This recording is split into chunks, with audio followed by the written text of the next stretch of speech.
Can you hear the Preston sing? I can't hear a fucking When people now ask me if I like football, I say yes. I do like football, but not Burnley. Burnley can fuck off. Come on, Burnley!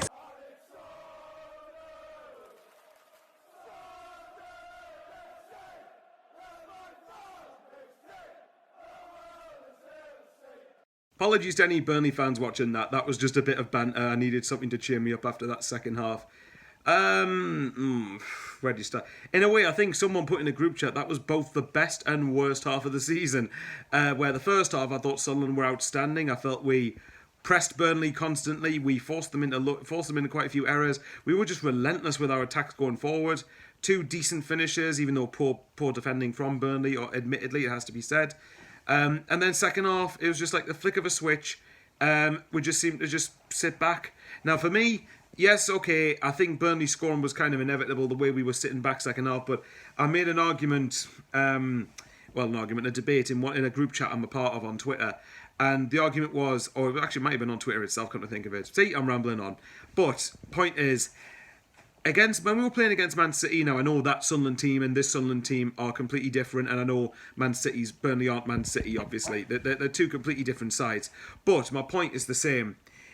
For the Man City game, sometimes when we beat them 1-0, there were times when we had to sit back and soak up pressure and barely get out of our own half. Now, I know Man City's a lot better than Burnley, but my point is, just because you sit back doesn't mean errors at the back have to occur. And again, I stand by it, and I will lose my cool if anyone blames that on not having a striker, because at the end of the day, we were 2-0 up in the game. And yes, there was a bit of inexperience there, but you still had Danny Bart there. You still had Corey Evans there. You still had Alex Pritchard there. And there was someone, and Luke O'Neill, even though he's not experienced for the Championship, he's not exactly a kid, is he? He's late 20s. So, yeah, look, we do need another striker. I'm bored of going over this. It's old ground at this point. But yeah, not having a striker doesn't make you concede 4 goals. The first 2 goals from Burnley were sloppy, awful defending. Third one, to be fair, is a cracking strike. No complaints with that one. And then the fourth one came from us just trying to, loosely attempting to get back in the game. But obviously it didn't work, did it? And at this point, Burnley showed their quality second half. I did say today's game was a free hit. I didn't expect anything from it. But when you're 2-0 up, especially at home, I think you really need to be seeing it out a bit more. But fair play, Burnley, that second half is easily the best I've seen anyone play against us. And Vincent Kompany's got them playing some good stuff. So these games for me don't define our season, and I'm hoping that a lot of people aren't going to lose their cool over this, because that, for me, that's just fickle.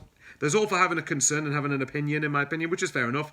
But for me, I don't want to see anyone start writing the season off just because of this, because I can't bother. The main reason that we lost today was because we let in 4 goals. That's it. End of story, in my opinion. But look, it doesn't change the fact that we do need another forward. It doesn't change that. It doesn't change that. We need another forward. So, but we'll wait and see. Like I said, first half really good. Second half pretty shambolic, especially defensively. We just got to regroup and go again for Luton next week. I feel like we need to get to the World Cup break and get there, because obviously we've probably got players to come back after that. Dan Ballard, thankfully, he's back on the grass, but obviously he's not going to be fully fit for a while, I would think. Same with Ross Stewart, Ellis Sims. Elise's out for a couple of weeks. Yeah, we'll just have to wait and see, won't we? Fair play to Burnley. Best side I've seen come up against us. That's why I think Burnley will get into the top 2. But obviously, it's a long way to go yet in the season. Anyway, last time I checked, there's been about 45% of you aren't subscribed that watch my videos. And as always, I'm trying to get to 5,000 by the end of the season. So if you could comment and subscribe, that would be much appreciated. And hit the like button. And obviously, we'll try and be respectful to one another, because that really should be second nature. But yeah, I'll take care, guys. I shall love you and leave yous. And we'll see how we get on next week at Luton. There's me dog trying to hijack the video. There's at least something positive. Thanks very much for the support. Means the world. Got recognised a few times today. So, yep, all legends. Stay safe. Love you all lots. Away the lads.